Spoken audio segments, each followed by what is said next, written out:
Gold hub తాకట్టులో ఉన్న బంగారాన్ని విడిపించి కొనబడును. అదే రోజు ఆన్లైన్ ధరకు కొని డబ్బులు ఇవ్వబడును. సీఎం జగన్మోహన్ రెడ్డి గారు, వైసీపీ అధినేత అయినటువంటి జగన్మోహన్ రెడ్డి గారు లండన్కి వెళుతున్నారా అంటే అవుననే సమాధానాలు వినపడుతూ ఉన్నాయి. ఆయన వాస్తవానికి ఇలా ప్రచారం బ్రేక్ ఇచ్చారు. ఈ ప్రచారం బ్రేక్ వెనకాల కూడా చాలా రహస్యాలు ఉన్నాయి అన్న విషయం మనకు అర్థమవుతూ ఉంది. ఇవాళ ప్రచారానికి బ్రేక్ వెనకాల నిన్న సిఎస్ జవహర్ రెడ్డి గారు, ఆంధ్రప్రదేశ్ చీఫ్ సెక్రటరీగా ఉన్న జవహర్ రెడ్డి గారు, ఆర్థిక శాఖ ముఖ్య కార్యదర్శిగా ఉన్నటువంటి కీలకమైన అధికారులుగా ఉన్నటువంటి చౌహాన్ గారితో, సత్యనారాయణ గారితో ఒక ప్రైవేట్ గెస్ట్ హౌస్, విజయవాడలోని ప్రైవేట్ గెస్ట్ హౌస్లో సీక్రెట్ భేటీ జరిగింది. ఆ సీక్రెట్ భేటీకి ఇవాళ జగన్మోహన్ రెడ్డి గారి ప్రచారం సెలవుకి ఏదో సంబంధం ఉంది అనే ఒక ప్రచారం నడుస్తూ ఉంది. వాస్తవానికి ఓటమిని ఇప్పటికే జగన్మోహన్ రెడ్డి గారు అంగీకరించారు. నేను చెప్పడం కాదు, బందర్లో జరిగినటువంటి ఒక ప్రచార సభలో జగన్మోహన్ రెడ్డి గారే సాక్షాత్తు ఈ ఎన్నికలు సక్రమంగా జరుగుతాయని నమ్మకం నాకు కలగటం లేదు, అధికారులను ఇష్టారీతిన మార్చేస్తున్నారు అంటూ వాపోతని రాష్ట్ర ప్రజలందరూ చూశారు. రాష్ట్ర ప్రజలందరూ జగన్మోహన్ రెడ్డి గారు ఎలా బాధపడుతూ మాట్లాడుతున్నారో చూశారు. అంటే ఓటమిని అంగీకరించినట్లే అనేది అందరికీ అర్థమైపోయింది. సో ఓటమి జగన్మోహన్ రెడ్డి గారు ఫిక్స్ అయిపోయారు. ఇప్పుడు తను ఏదైతే ఖజానాలో, ఆంధ్రప్రదేశ్ ఖజానాలో డబ్బు ఉందో ఆ ఖజానాను ఖాళీ చేయించడం కోసం ఆ ఖజానాలో ఇప్పుడు 3,000 కోట్ల రూపాయలు ఉన్నాయట. ఆ 3,000 కోట్ల రూపాయలని తనదైన కాంట్రాక్ట్కి డబ్బులు ఇప్పించడం కోసం సిఎస్ జవహర్ రెడ్డి గారిని రంగంలో దింపారు. ఆ రంగంలో దింపడానికి కారణమే నిన్నటి భేటీ. ఆ భేటీలో 3,000 కోట్ల రూపాయలని జగన్మోహన్ రెడ్డి గారి అనుచరులకి, వాళ్ళ కాంట్రాక్టులకి ఆ డబ్బును డంపింగ్ చేస్తే కార్యక్రమం జరుగుతూ ఉంది. జగన్మోహన్ రెడ్డి గారి ప్రచారానికి సెలవు అందుకనే పెట్టారు. ఆయన ఎన్నికల ప్రచారం ముగిగానే, అంటే పోలింగ్ ముగిగానే ఆయనకు లండన్కి వెళ్ళబోతూ ఉన్నారు. ఎందుకు అంటే ఇక్కడ కూడా క్లియర్గా చెప్తే ప్రయత్నం చేస్తున్నా. జగన్మోహన్ రెడ్డి గారి మీద చాలా కేసులు ఉన్నాయి. అంటే 32 ఛార్జ్ షీట్లు ఉన్నాయి. 52,000 కోట్ల రూపాయల అక్రమాస్తులు సంపాదించారనే కేసులు ఆయన మీద సిబిఐ, ఈడీ దర్యాప్తు చేస్తూ ఉన్నాయి. అతను ఇప్పుడు ప్రజెంట్ బెయిల్లో ఉన్నాడు. గతంలో చల్లపల్లి జైల్లో జైలు జీవితం గడిపిన జగన్మోహన్ రెడ్డి గారు ప్రస్తుతం బెయిల్లో ఉన్నారు. అది కాక కడప ఎంపీగా పోటీ చేస్తున్న వైఎస్ అవినాష్ రెడ్డి, జగన్ గారి కుటుంబ సభ్యుడు, ఆయన హత్య కేసులో, వైఎస్ వివేకానందరెడ్డి గారి హత్య కేసులో నిందితుడిగా ఉన్నారు. అతను ముందస్తు బెయిల్లో ఉన్నాడు. అవినాష్ రెడ్డి ముందస్తు బెయిల్లో ఉన్నారు, జగన్మోహన్ రెడ్డి గారు బెయిల్లో ఉన్నారు.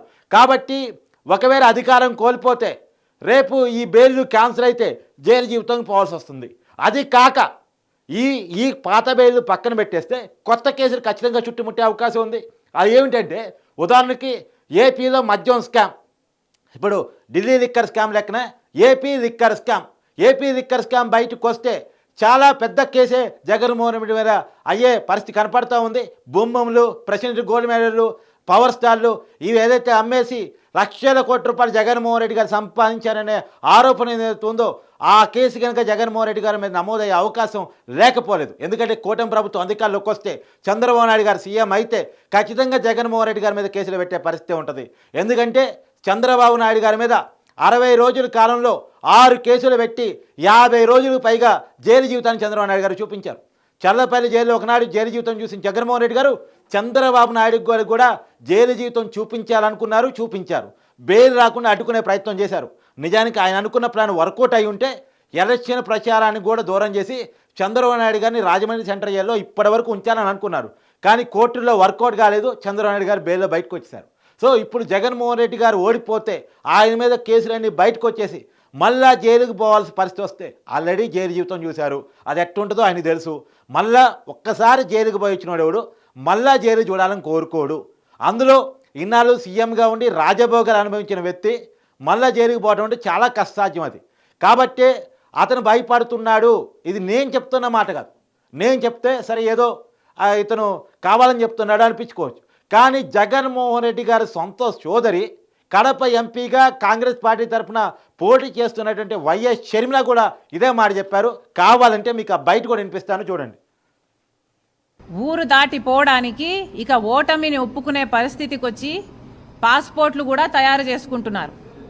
ఆయన ఊరి దాటిపోవడానికి ఎలా అయితే నేను తప్పించుకొని పోగలను, నేను ఓడిపోతే నా అరెస్ట్ ఖాయం అన్న పద్ధతిలో ఉంది వాళ్ళ పరిస్థితి. సో చూసారుగా, నేను చెప్పడం కాదు కదా, వైఎస్ షర్మిల గారు చెప్తున్నారు. ఆయన మీద కేసులు ఉన్నాయి, రేపు జైలుకి పోవాల్సి వస్తుంది.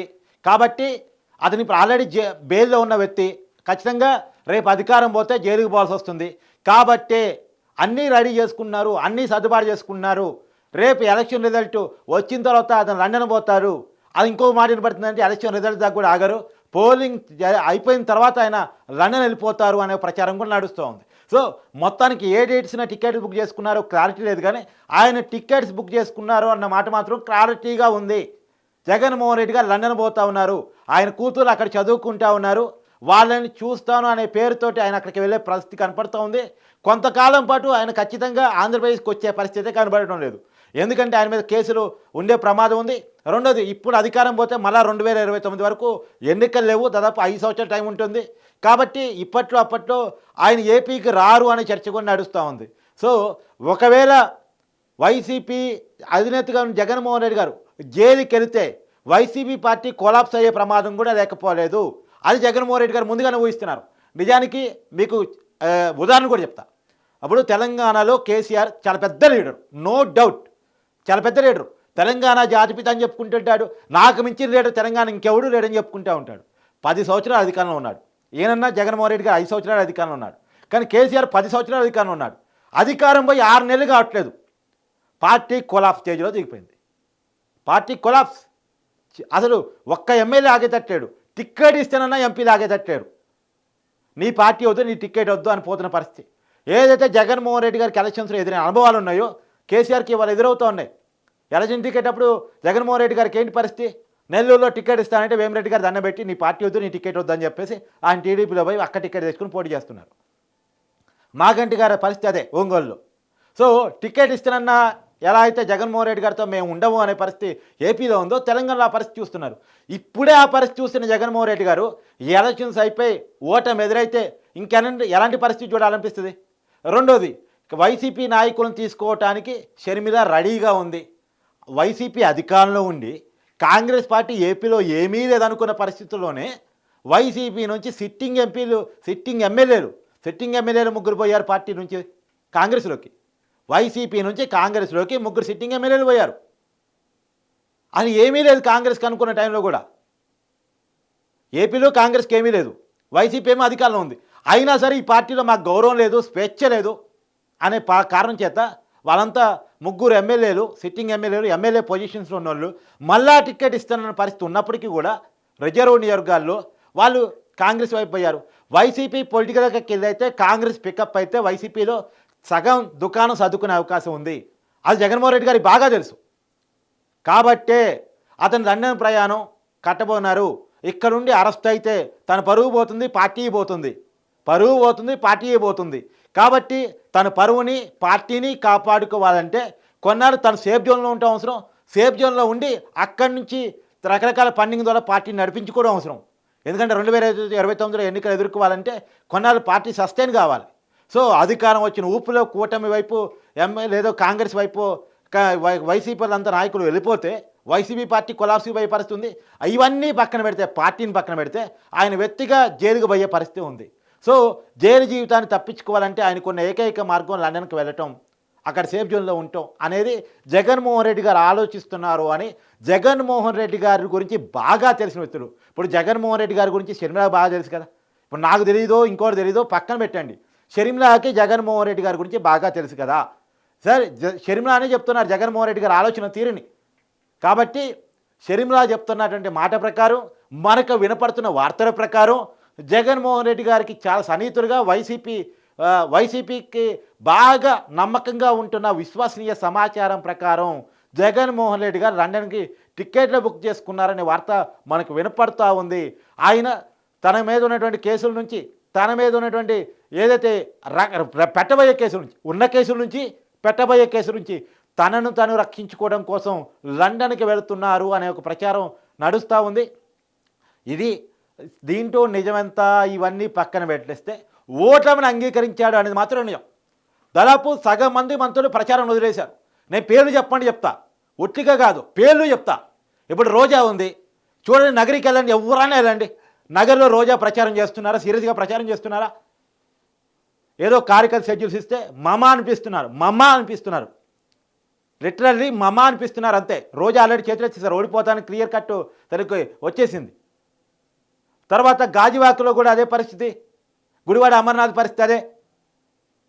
గెలవను అని తన నమ్మకంకి వచ్చేసాడు. గాజువాకలో అక్కడ టీడీపీ గెలవబోతుంది. నేను చెప్పే నియోజకవర్గాలు రాసి పెట్టుకోండి, కావాలంటే ఈ వీడియో ఎక్కడికి సేవ్ చేసి పెట్టుకోండి. నగరిలో రోజా ఓడిపోబోతుంది. రాజమండ్రి రూరల్లో చెల్లిపోయిన వేణుగోపాలకృష్ణ ఓడిపోబోతున్నాడు. గుడివాడలో కొడాలి నాని టైట్ పొజిషన్లో ఉన్నాడు, గెలవచ్చు వాడొచ్చు. అంబటి రాంబాబు ఓడిపోతున్నాడు సత్తెనపల్లి నుంచి ఉమ్మడి గుంటూరు జిల్లాలో. ఇవన్నీ రాసి పెట్టుకోండి. నేను నమ్మకంగా చెప్తున్నా, బలంగా చెప్తున్నా, గట్టిగా చెప్తున్నా, పేర్లతో సహా చెప్తున్నా, నియోజకవర్గాలతో సహా చెప్తున్నా. పరిస్థితి అలా ఉంది. ఇప్పుడు ఎగ్జాంపుల్ వైసీపీ చాలా బలంగా ఉన్నటువంటి కర్నూలు జిల్లాలో డోన్లో మంత్రి బుగ్గన ఓడిపోవచ్చు. టైట్ పొజిషన్ నడుస్తుంది, గెలవచ్చు వాడొచ్చు. అతని మీద కోట్ల సూర్యప్రకాశ్ రెడ్డి ఉన్నాడు. అతను గెలుస్తాడని చర్చ కూడా నడుస్తూ ఉంది. గెలవచ్చు వాడొచ్చు. పెద్దిరెడ్డి ఎప్పుడూ ఎదుర్కొని టైట్ పొజిషన్ ఎదుర్కొంటున్నాడు, గెలవచ్చు కాక టైట్ ఎదుర్కొంటున్నాడు. అది అలాంటి పరిస్థితి ఇవాళ రాష్ట్రంలో ఉంది. సో మనకున్న రిపోర్టు మనకు ఉన్నప్పుడు జగన్మోహన్ రెడ్డి గారు కూడా ఉంటుంది కదా. సో ఇప్పుడు ఆ పనిలో ఉన్నారంటే అన్నీ సర్దుబాటు చేసుకుంటున్నారు, లెక్కలు వ్యవహారాలన్నీ సర్దుబాటు చేసుకుంటున్నారు. నిన్న ప్రైవేట్ గెస్ట్ హౌస్లో జరిగిన మీటింగు, తర్వాత ఇవాళ ప్రచారం బ్రేకు. ఇలాంటి టైంలో ప్రచారానికి బ్రేక్ ఎవరైనా ఇస్తాడండి? ఇలాంటి టైంలో ప్రచారానికి బ్రేక్ ఏమైనా ఇస్తాడా? ఏదో పెద్ద రీజన్ ఉంటే తప్ప. ఈ వారమే ప్రచారానికి లాస్ట్ వీక్, మరి ఇలాంటి టైంలో ప్రచారానికి బ్రేక్ ఎవరైనా ఇస్తారా? రోజు కొట్టేటట్టు ఎండలు కూడా కొట్టట్లేదు. రాష్ట్రంలో వర్షం వస్తుంది, కొద్ది చల్లటి వాతావరణం ఉంది. మరి చల్లటి వాతావరణంలో జగన్మోహన్ రెడ్డి గారు ఎందుకు స్వేచ్ఛ తీరుతున్నారు? ఇది చాలా కీలకంగా. 70 ఏళ్ళ ముసలాయనేమో అవిశ్రాంతంగా ప్రచారం చేస్తున్నాడు, విశ్రాంతి లేకుండా ప్రచారం చేస్తున్నాడు. నేను ఎంగు అని చెప్పేటువంటి ఈయనేమో ప్రచారాన్ని సెలవిచ్చేసి సేద తీరుతున్నాడు. సేద కాదు, దాని వెనకాల చాలా బాధ ఉంది. ఇది సేద కాదు, చాలా బాధ. ఇది వైసీపీ నాయకులే చర్చించుకున్న మాటను మీకు చెప్పే ప్రయత్నం చేస్తున్నాను. మరి చూడాలి జగన్మోహన్ రెడ్డి గారు, మీరు నన్ను పోయినంత మాత్రం పోనిస్తారా? పోయి అక్కడ ఉన్నంత మాత్రం నిర్ణయిస్తారా? రేపు పోయినంత మాత్రం పోనిస్తారా? పోతా అంటే పోనిస్తారా? లేదు అక్కడే ఉంటా అంటే ఉండనిస్తారా? కేసులు నమోదైన తర్వాత ఎట్లా రప్పించుకోవాలో పోలీసులు బాగా తెలుసు. సిట్టు తెలుసు, సిబిఐ తెలుసు, ఈడీకి తెలుసు. వాళ్ళకి ఎట్లా రప్పించుకోవాలో తెలుసు. పక్కన వాళ్ళు అరెస్ట్ చేయదలుచుకుంటే బాగా తెలుసు.